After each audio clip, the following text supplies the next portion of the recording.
Hello, and welcome back to Evolve with Dr. Laura Basha.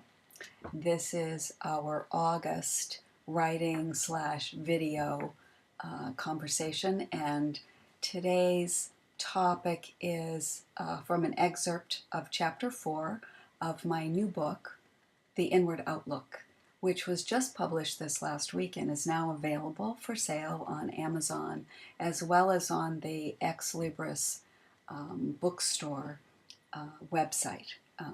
They are the people who published the book.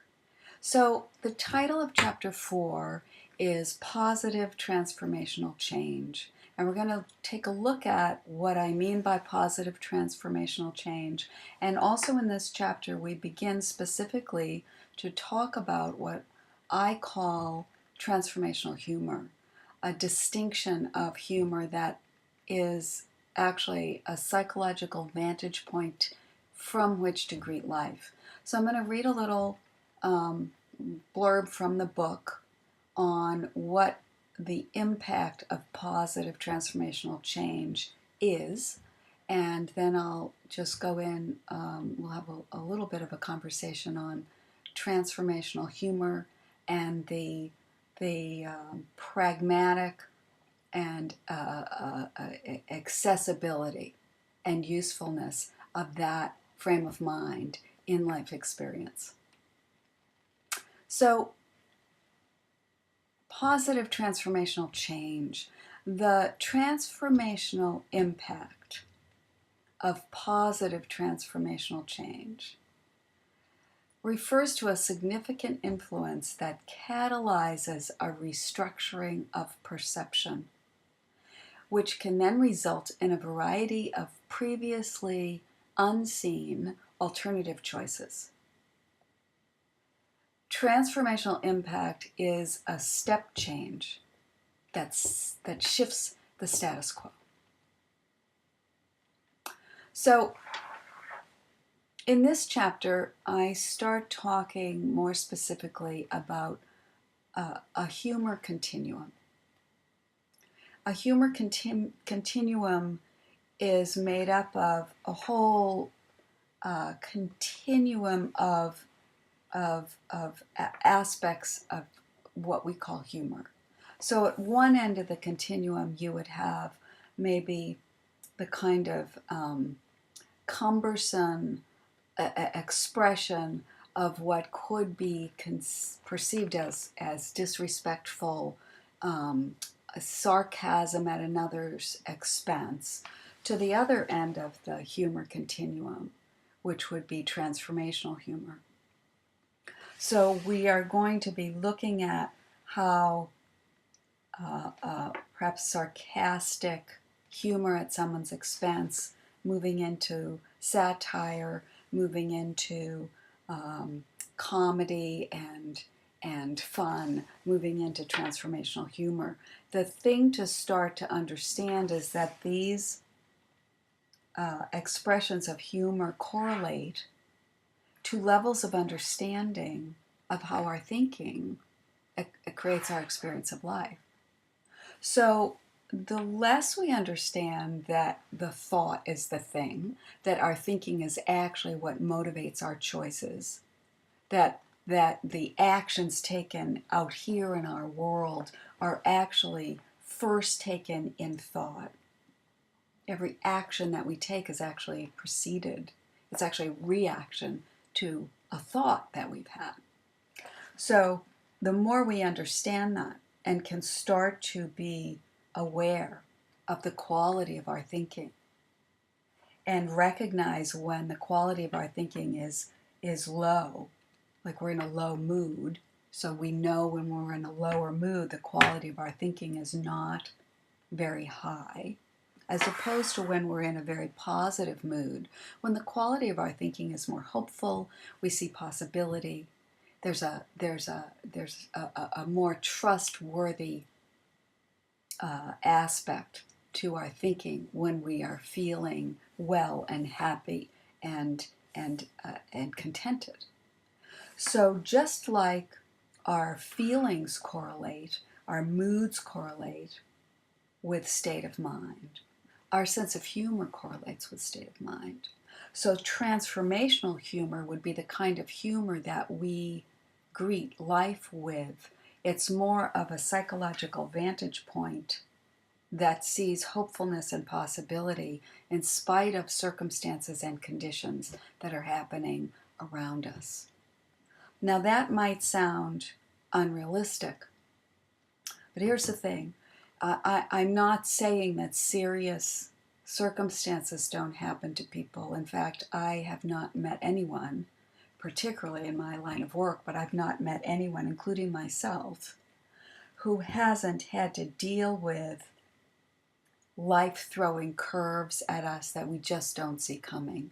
And I mean, you know, bring you to your knees kind of circumstances. It doesn't always happen, it often happens. So it's not that there aren't serious circumstances to deal with in life, but we don't have to feel serious while we're dealing with a serious circumstance. And that's a major shift. It might seem subtle, but it's actually a major shift. We tend to think that we're being more responsible if we feel serious about something so that we can prove to someone that we actually care.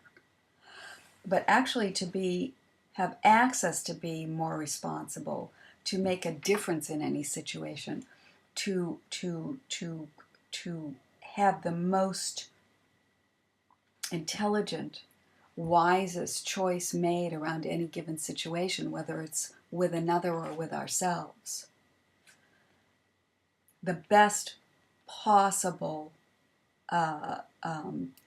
access to that kind of high quality thinking would be to understand that being present in the moment and with nothing on our mind from the past, no worry, no concern, not even paying too much attention to the emotional impact of a situation.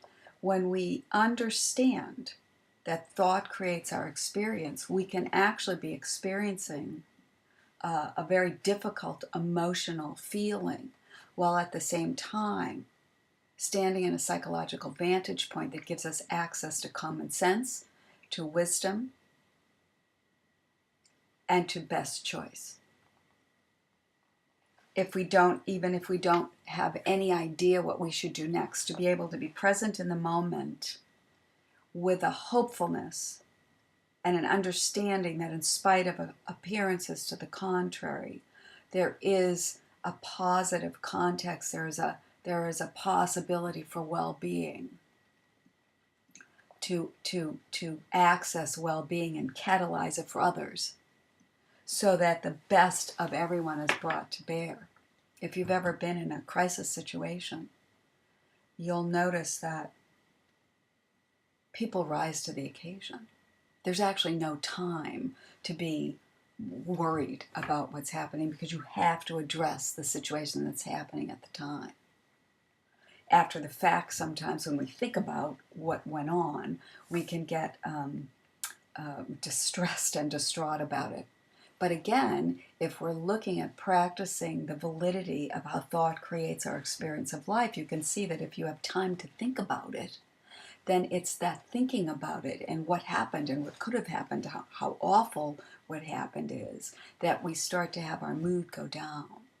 But that isn't the best place to stand to make a difference in the circumstance for positive transformational change. So that's what I say, transformational humor. It's actually a concept to elevate to a distinction of maybe one of the divine attributes that we aspire to. Just like compassion and forgiveness and unconditional love, infinite intelligence, wisdom, to have access to transformational humor, it all lives in the same realm, gratitude. So cultivating a practice of living in this high end of the humor continuum allows us to greet life experience with resilience, with with an attitude of grace, with an attitude of hopefulness, with the capacity to be a contribution instead of being part of the problem. And that allows us to really be at our best, make the best choices, the wisest decisions, and to be a contribution to whatever circumstance or condition that we are in. It also allows us to have much more of a stress-free life experience, and to enjoy our life and to experience well-being and happiness. So thank you very much. I hope you get a copy of the book and maybe enjoy reading it, and I hope this little conversation has been helpful. Again, if you have questions or comments, please feel free to send them into the Dr. Laura page, and I'll be happy to address them next time. So take care, have a wonderful rest of your summer, and we'll see you next time.